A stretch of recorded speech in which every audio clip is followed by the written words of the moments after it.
Irmãos, o assunto de Romanos, eu sinceramente, querido, eu gosto muito.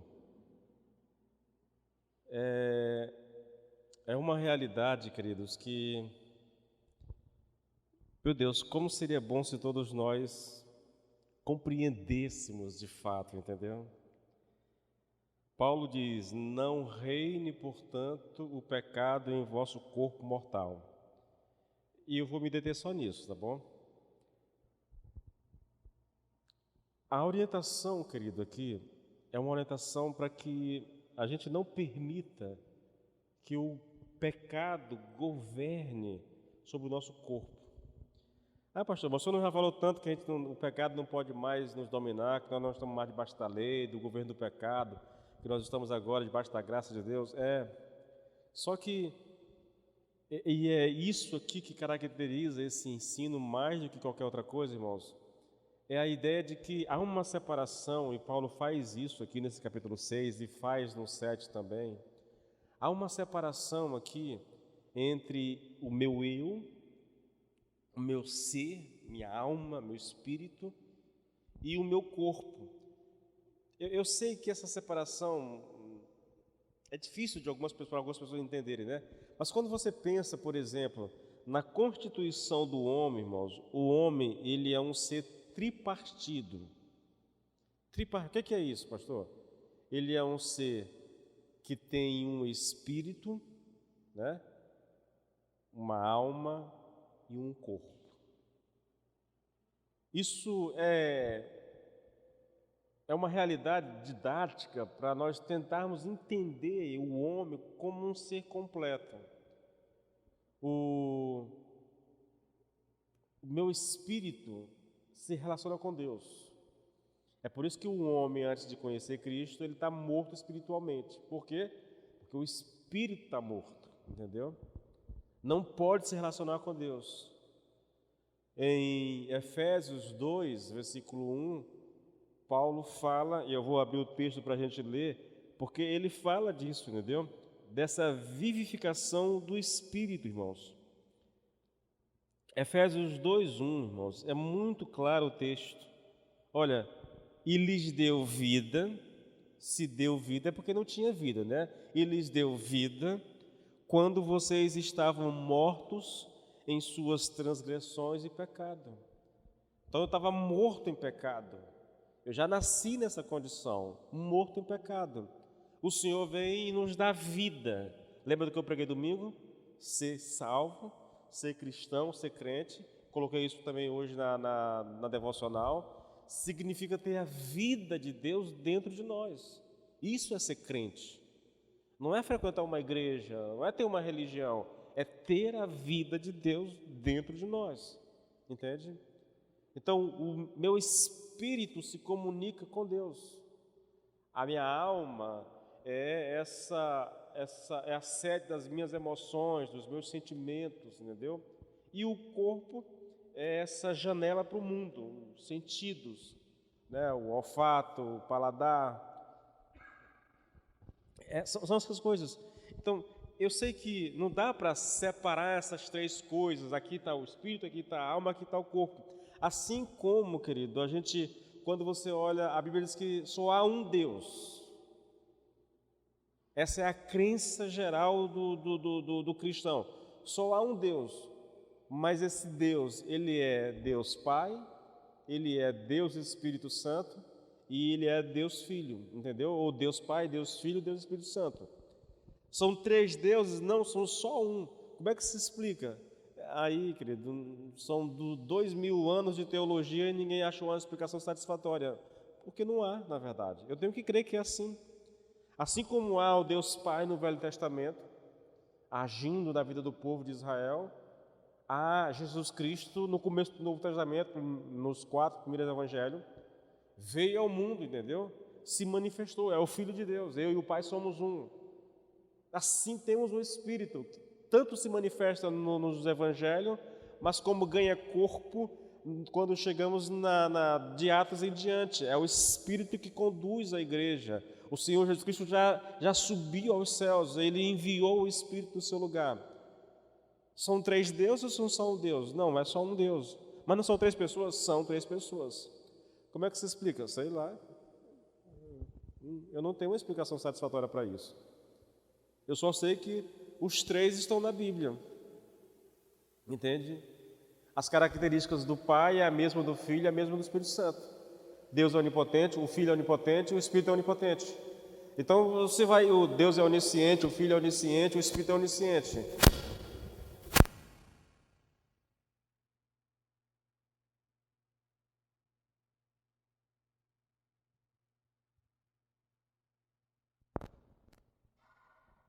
Então a gente não pode negar, tá lá, irmãos.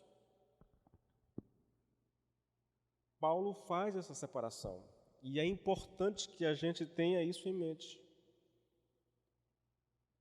No que diz respeito ao meu eu, ao meu ser, é muito claro. Paulo diz, nesse capítulo 6 aqui, ele morreu com Cristo, ele foi sepultado com Cristo, ele ressuscitou com Cristo, e em Efésios 2, que eu li agora há pouco, ele está assentado nas regiões celestiais em Cristo. Essa é a minha condição. Eu estava debaixo da lei, debaixo do pecado, e o Senhor me resgatou dessa condição, né? Agora eu estou debaixo da graça, agora eu sou um novo homem. O velho homem já morreu.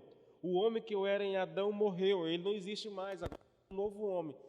Mas, por alguma razão, irmãos, que a gente não consegue entender bem, Deus permitiu que o pecado ainda habitasse o meu corpo. O meu corpo.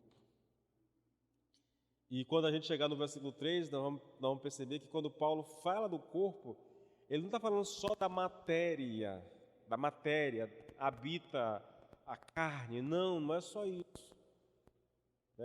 O corpo inclui, ele fala dos membros desse corpo, inclui mente, inclui pensamentos, emoções, tudo isso, né? O Espírito age, o pecado age em tudo isso em nós, entende? Ele está agindo em tudo isso. Bom, portanto, o que eu vou fazer? Dois princípios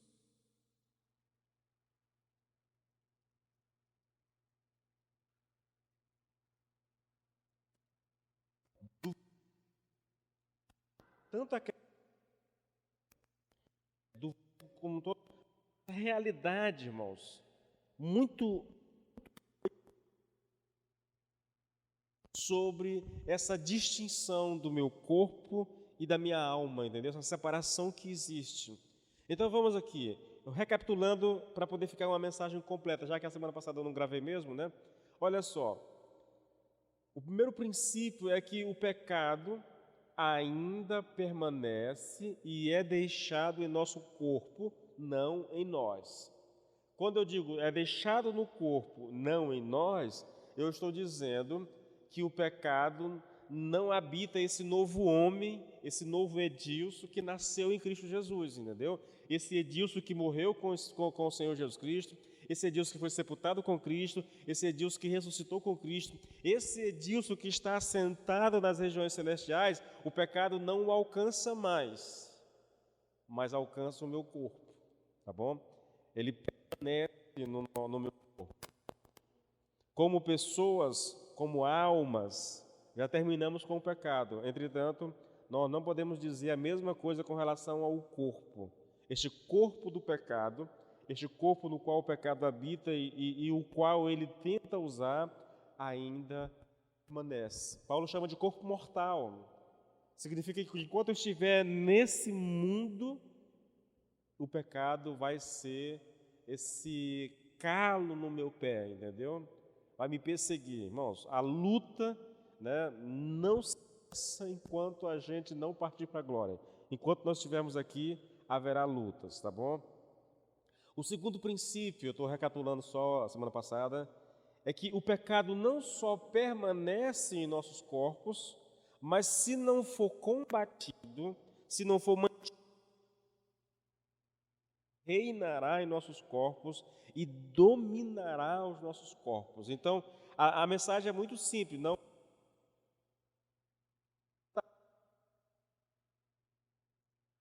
o crente não permita que o pecado governe. Por que ele está falando isso?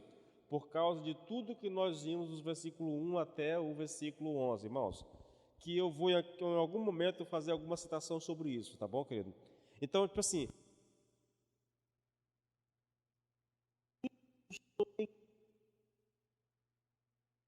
nós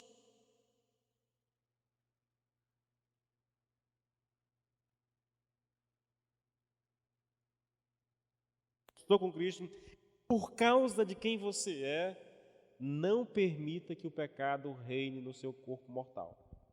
Entende, querido? Olha, irmãos, o que Paulo está dizendo, querido, é que enquanto nós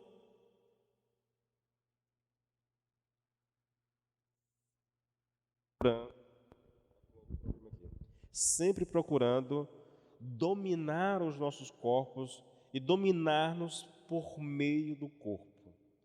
Por isso a orientação, não reine, portanto, o pecado em vosso corpo mortal. Adriano?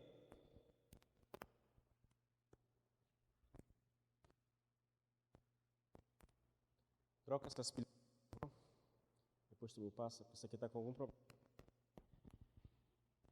Como é que o pecado faz isso? Como é que o pecado pode dominar sobre o nosso corpo, irmãos? Ele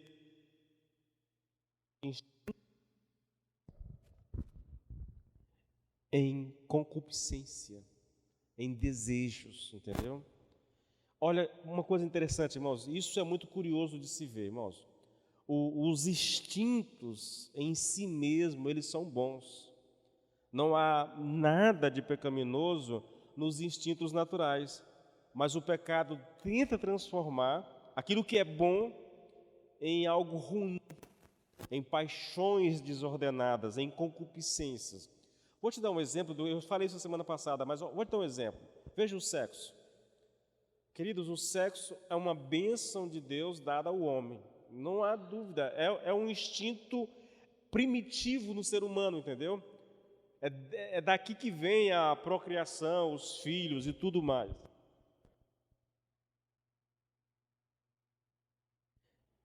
O que o diabo fez? Transformou algo que era bom em algo pecaminoso. O homem, porque não tem controle sobre o seu corpo, né, sobre os seus desejos, ele vai para o pecado, vai fazer aquilo que é errado. Porque o sexo, ele só é bênção na vida do ser humano quando ele acontece dentro... Adriano, acho que foi alguma coisa errada aqui, ó. Muda a outra pilha.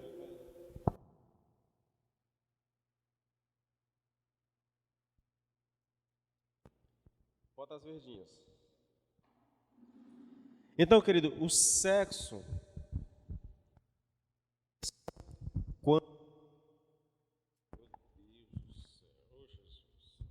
dentro dos padrões estabelecidos por Deus. E onde é isso, irmãos?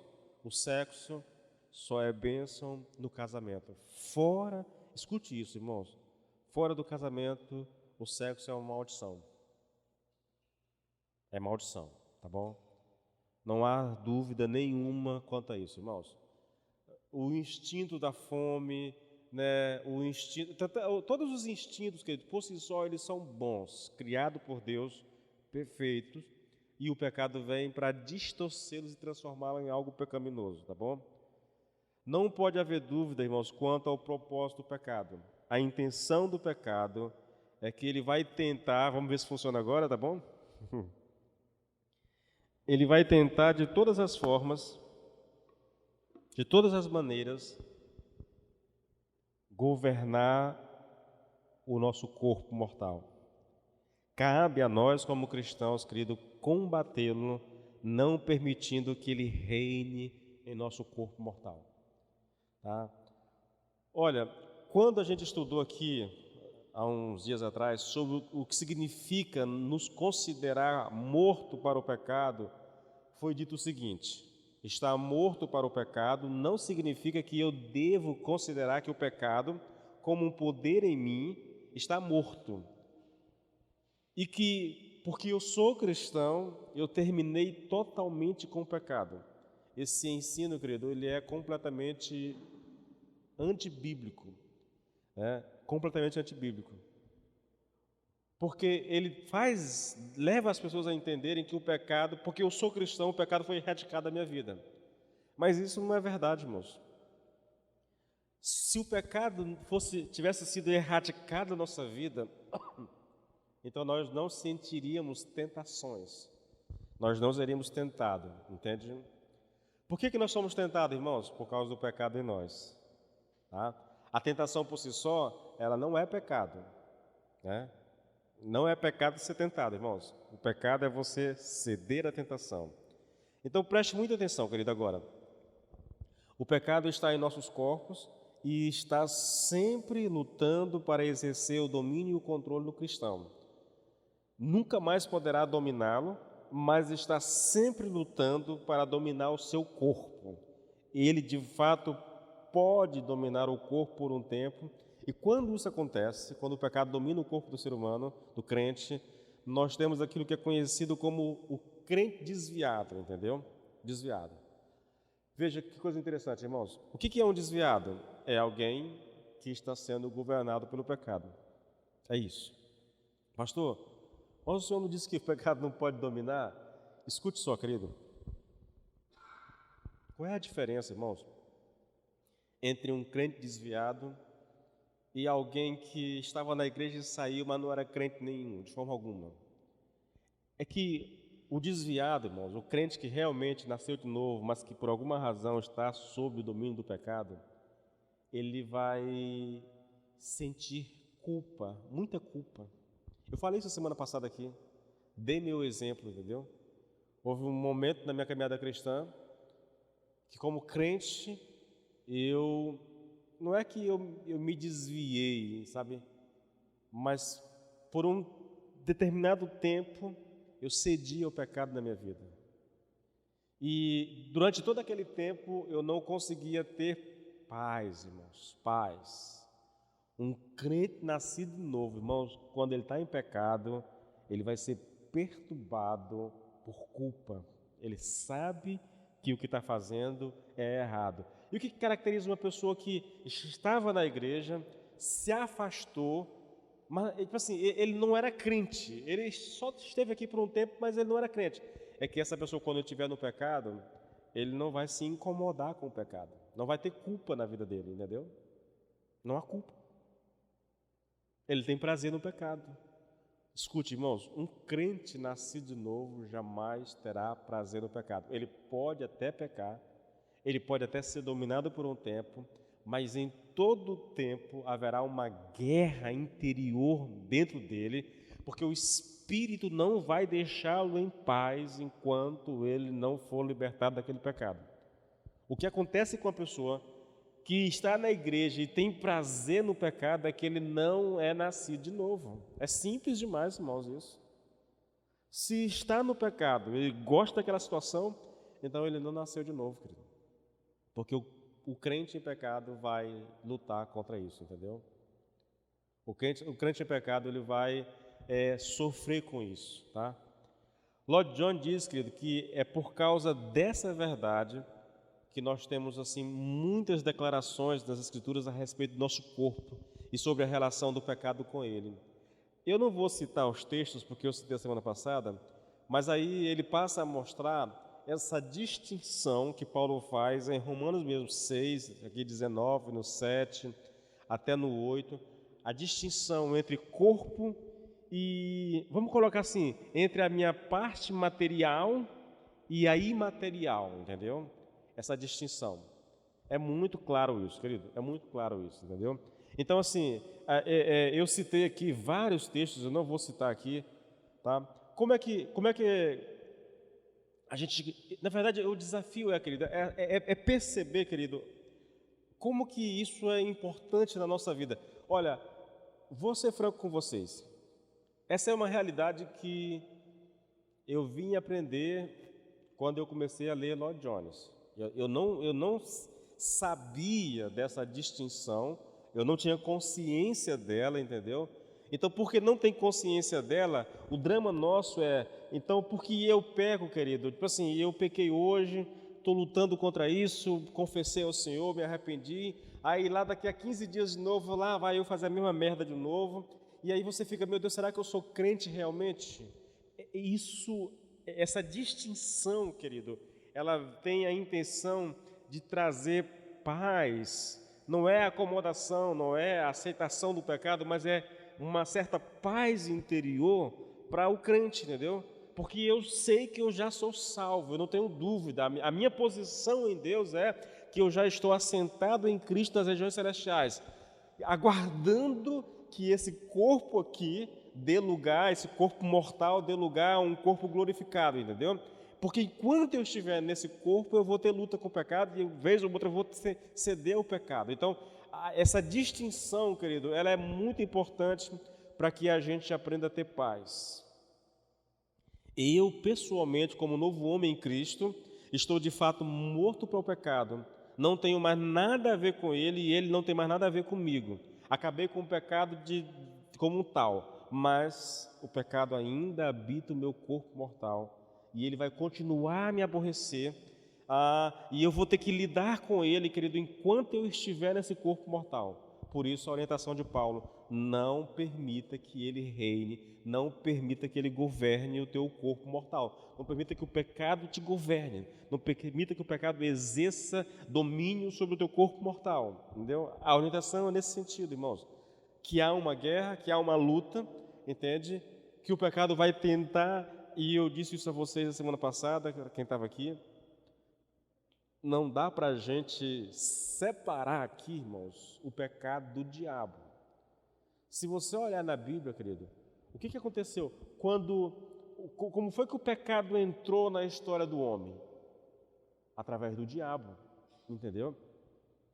Então não dá para a gente separar aqui, porque Paulo se refere aqui ao pecado como se ele fosse um ser vivo, com consciência, entendeu? Que está agindo, militando, tramando para nos fazer cair, para nos fazer pecar, entende? Então eu não posso aqui separar, irmãos, a ideia do pecado e o diabo. Para mim é uma coisa só quase, entendeu? Por isso Paulo lida com ele como se fosse um ser, uma pessoa, na verdade. O terceiro princípio aqui, querido, repetindo os dois primeiros, eu disse que o pecado ainda permanece e é deixado no nosso corpo, tá bom? Deixado em nós, não no nosso corpo, não em nós, na verdade. Segundo, o pecado não só permanece em nossos corpos, mas se não for combatido, se não for mantido sob domínio, ele reinará em nossos corpos e dominará os nossos corpos. E agora o terceiro princípio, irmãos, é que não há a necessidade de que o pecado reine em nosso corpo, entendeu? Por mais que haja a possibilidade, não deve haver necessariamente esse domínio. A própria exortação de Paulo nos leva a isso, irmãos. Veja, não permitam que o pecado reine em seu corpo mortal. Isso já é um bom indicativo, entendeu? Se o apóstolo está ordenando que nós não devemos permitir que o pecado reine, isso significa que nós temos como evitar tal fato, querido, tá bom? Então isso é muito importante para a gente. Já que há um mandamento para que a gente evite, então é porque nós temos o poder para evitar. É lógico, quando eu estiver falando sobre santidade, daqui a pouquinho, eu vou falar um pouco mais sobre isso, como é que a gente se evita isso, tá bom?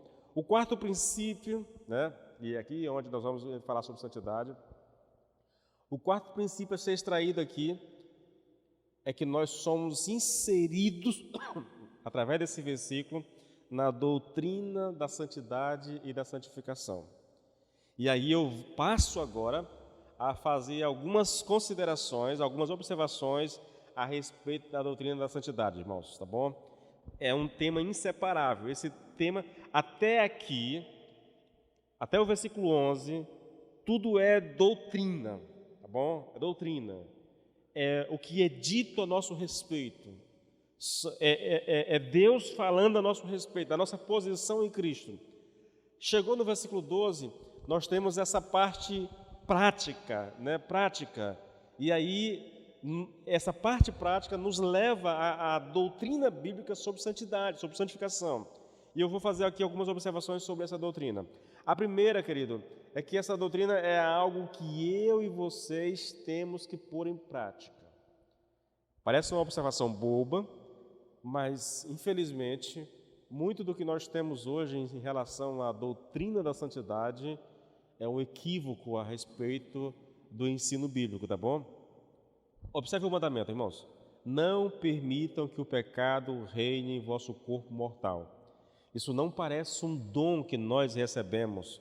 Ideia é essa, tá bom? De dom. Essa ideia é defendida por muitas pessoas. Elas dizem assim, olha, o argumento é o seguinte: assim como você recebeu a justificação pela fé, assim também você deve receber a santificação pela fé.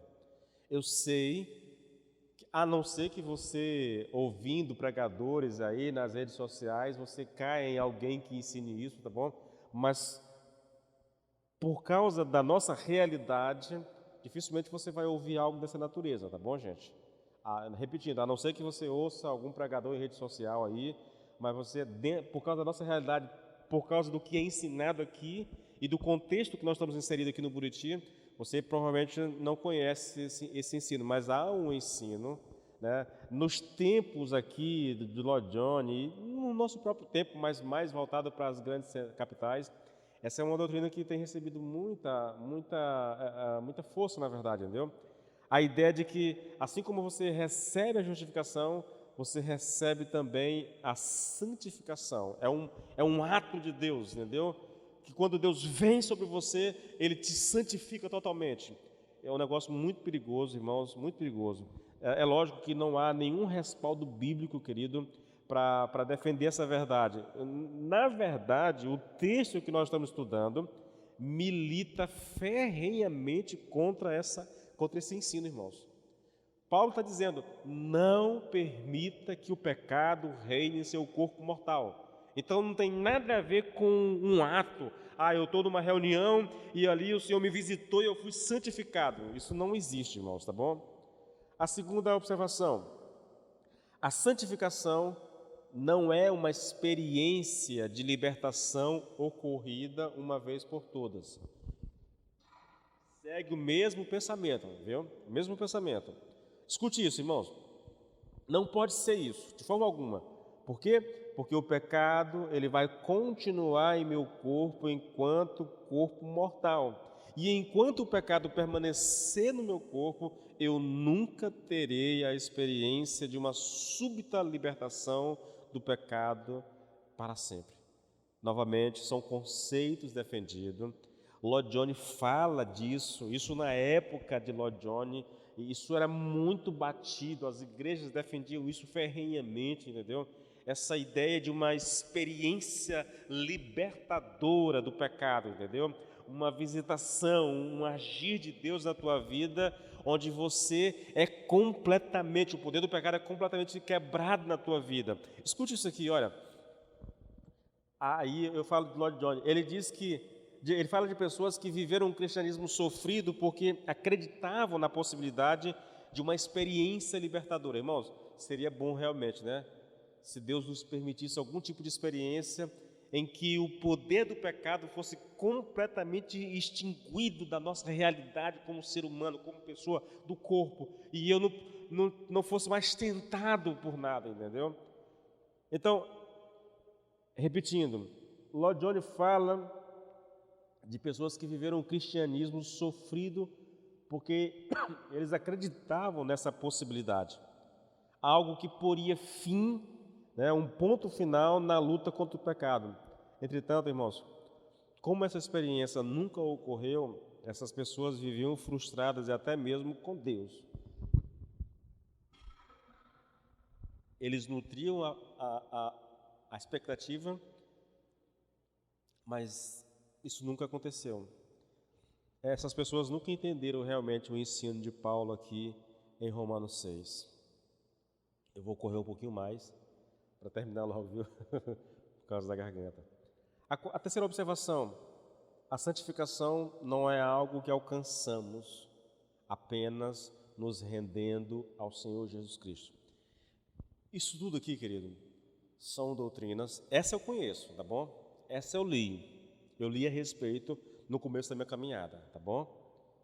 A primeira, só para a gente refrisar, a primeira diz que a doutrina é algo que nós temos que pôr em prática. Nós somos chamados a agir, nós somos chamados a nos esforçar. Repetindo Paulo, não permita, é muito claro a orientação, muito específica. Há um agir da minha parte, há algo que eu faço, na verdade. A segunda, aí todas elas são negativas, né? A segunda diz que a santificação não é uma experiência repentina de libertação ocorrida uma vez por toda. Algo mágico que Deus faz conosco e que a gente, uma vez que passou por essa experiência, nunca mais vai ter que lutar contra o pecado. A terceira, a santificação não é algo que nós alcançamos apenas nos rendendo ao Senhor. Veja como esse ensino é propagado, veja como ele é divulgado, irmãos. Funciona mais ou menos assim, ó. Você quer ficar livre do pecado e ser mantido num puro estado de santificação? Alguém pergunta. Se a pessoa que ouviu a pergunta mostrar uma certa relutância, uma dificuldade para responder, a próxima pergunta vai ser a seguinte: você quer ser levado a querer? Eu perguntei, você parece que não quer. A pergunta é, você quer ser levado a querer isso? Entendeu?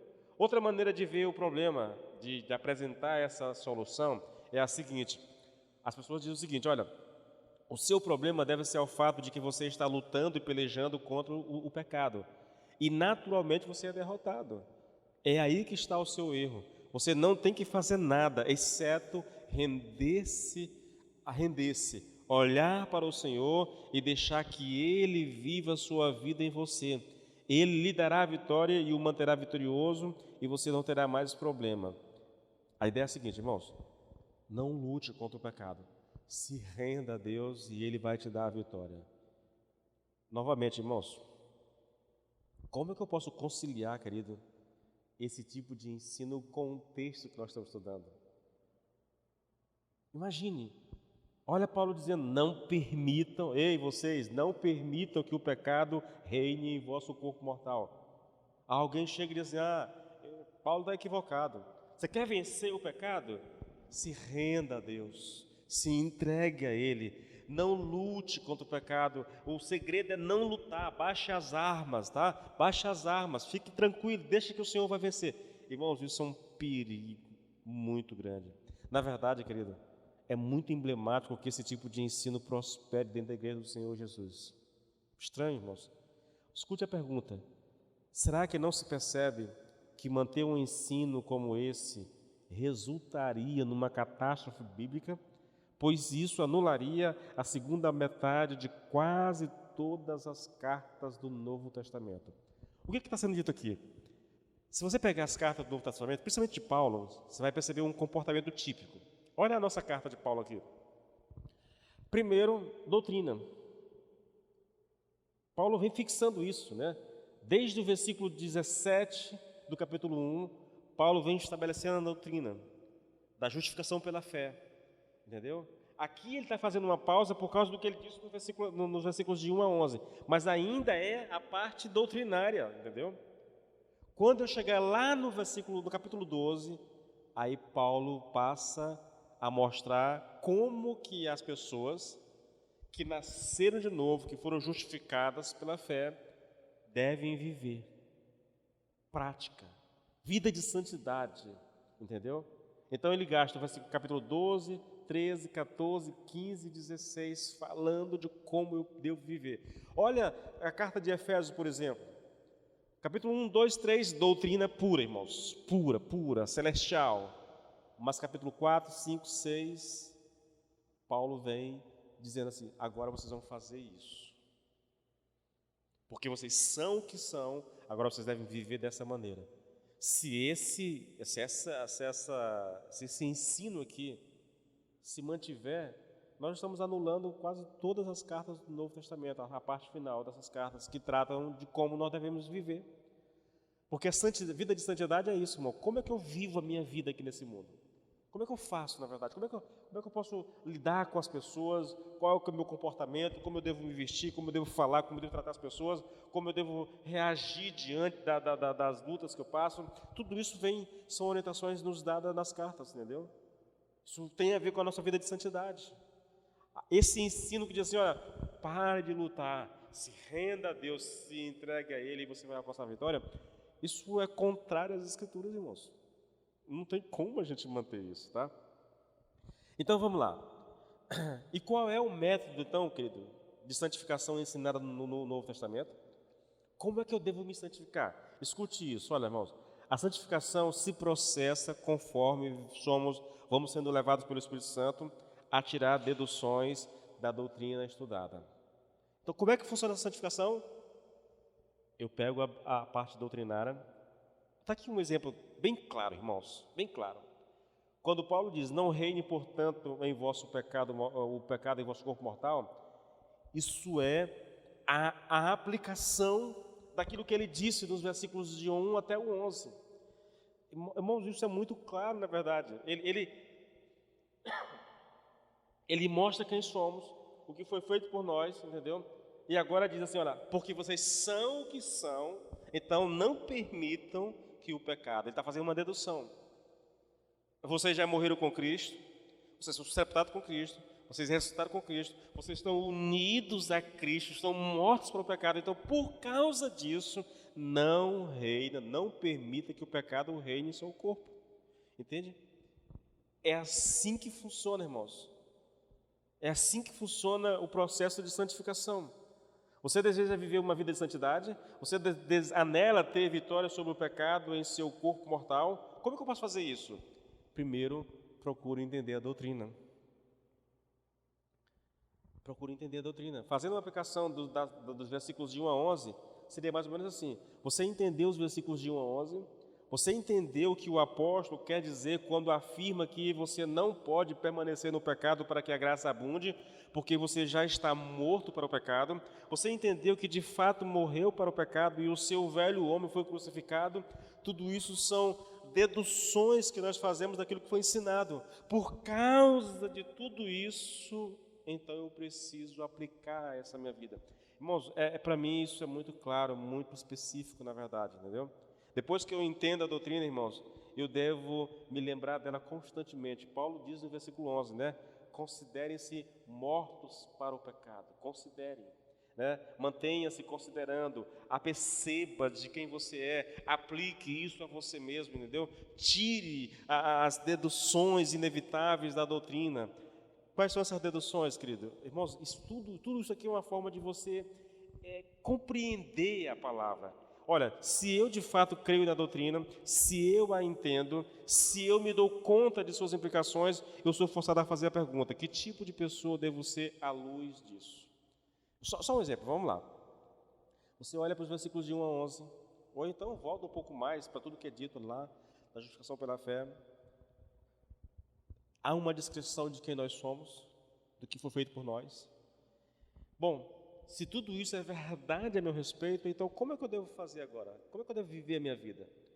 Se tudo que está escrito aqui diz respeito a mim, se essa é a minha posição diante de Deus, então como é que eu vivo a minha vida?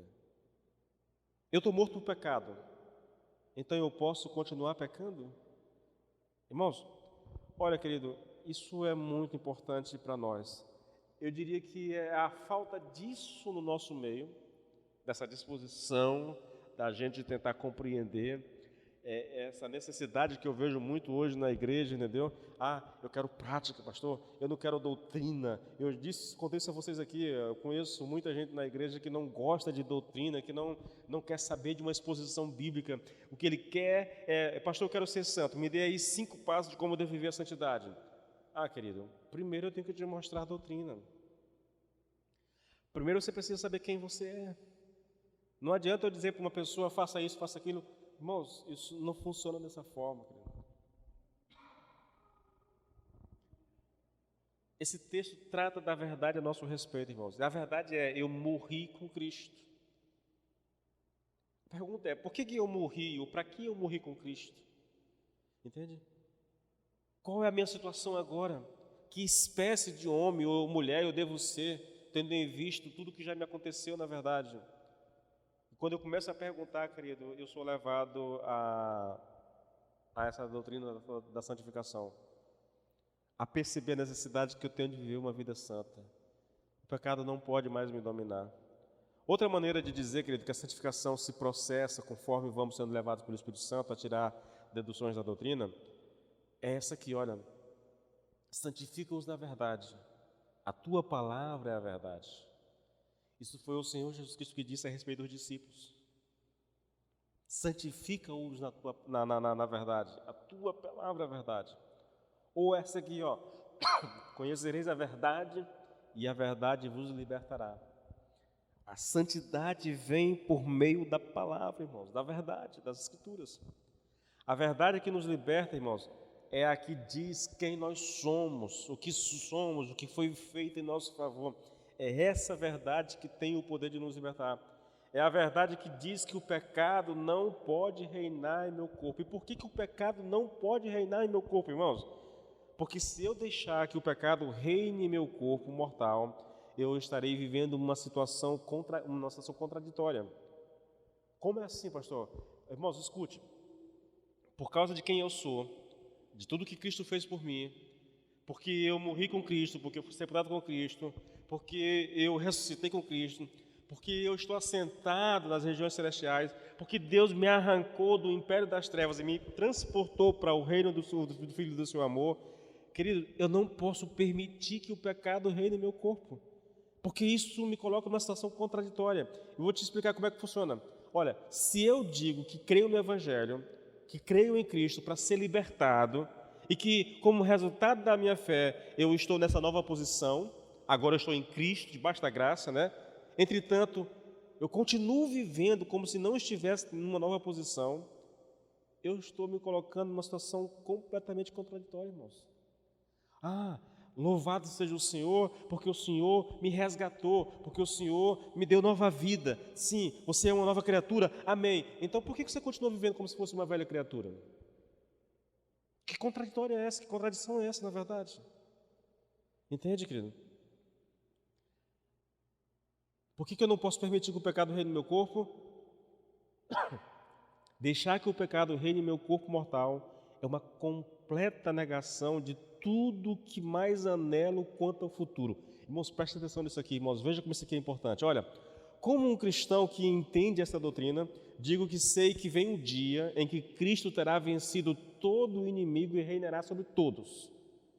Isso vai acontecer quando Cristo voltar. Então, o meu corpo mortal será glorificado e eu estarei com o Senhor e serei semelhante a Ele. Digo isso por um lado, dou glória a Deus por isso por um lado, mas por outro, eu continuo vivendo a velha vida como se nunca tivesse ouvido estas coisas e como se não cresce nelas. Isso é absurdo.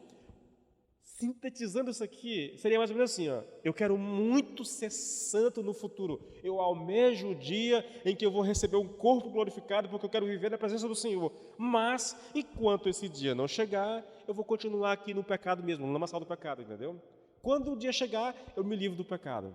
É um negócio muito estranho isso, irmãos, mas há muita gente que vive dessa forma. Nós vamos viver com o Senhor na Jerusalém Celestial, lá eu vou receber um corpo glorificado, não vai ter mais pecado, tá? Mas só quando chegar lá, porque enquanto não chegar lá, eu vou continuar aqui mergulhado no pecado, fazendo tudo que eu não devo fazer. Isso é contraditório, irmãos, isso é absurdo, na verdade. E por fim aqui, querido, se eu deixar que o pecado reine em meu corpo mortal, eu vou estar me colocando contra o propósito de Deus em minha vida e em minha salvação. 1 Tessalonicenses 4:3, irmãos, a vontade de Deus é esta, a vossa santificação. O que Deus quer para você é que você seja santo. Agora, Efésios 1:4, irmãos, ouça, porquanto Deus nos escolheu nele, em Cristo, antes da fundação do mundo, antes da criação do mundo, para que nós sejamos santos e irrepreensíveis na sua presença. Então, o que Deus quer para mim e para você é que nós sejamos santos. Se eu deixar que o pecado reine em meu corpo mortal, estarei por um tempo me levantando contra o propósito de Deus na minha vida. Consegue perceber o absurdo? E o que pode acontecer se eu me levantar contra o propósito de Deus na minha vida? Bom, irmãos, eu não sei dizer ao certo, querido, mas a gente tem algumas pistas e as pistas não são boas, entendeu? Olha 1 Coríntios 11, irmãos, 30 e 31. O que acontece? Deus quer que eu seja santo, mas o que acontece se eu me levantar contra esse propósito, se eu não quiser viver em santidade? Olha 1 Coríntios 11, 30 e 31, irmãos. Paulo falando, o contexto aqui é a ceia, mas a aplicação cabe. É por isso que muitos de vocês estão fracos e doentes, e alguns até já morreram. Entretanto, se examinássemos cuidadosamente a nós mesmos, não precisaríamos ser julgados e punidos. Havia em Corinto, irmãos, alguns cristãos que estavam permitindo que o pecado reinasse em seu corpo mortal. E a consequência disso, Paulo, querido, é que alguns deles estavam doentes e que outros já tinham até morrido. Quer mais uma pista do que acontece? Hebreus 12, versículos 6, 7 e 8. Pois o Senhor corrige quem ama e açoita todo aquele que aceita como filho. Permitam que Deus eduque vocês, corrija vocês, discipline vocês. Tudo isso é a tradução correta, tá bom? Pois Ele está fazendo o que qualquer pai amoroso faz com seus filhos. Pois quem já ouviu falar de um filho que nunca foi corrigido por seu pai? Se Deus não os castiga quando é preciso, como outros pais castigam seus filhos, então isso significa que, na verdade, vocês não são filhos legítimos, mas sim ilegítimos. O que o autor de Hebreus está dizendo aqui? Quando você permitir que o pecado reine no seu corpo, o Senhor vai te corrigir por isso. E se você estiver permitindo isso e Deus não fizer nada para te corrigir, a resposta é que você não é filho legítimo, e sim ilegítimo. O natural de Deus, irmãos, porque nos ama, é nos disciplinar, nos corrigir, quando nós precisamos. Cabe a nós, querido, cabe a nós o desejo, a disposição, a luta para não permitir que o pecado reine em nosso corpo. Irmãos, nós não, repetindo as palavras de Paulo, não permita que o pecado reine em nosso corpo mortal.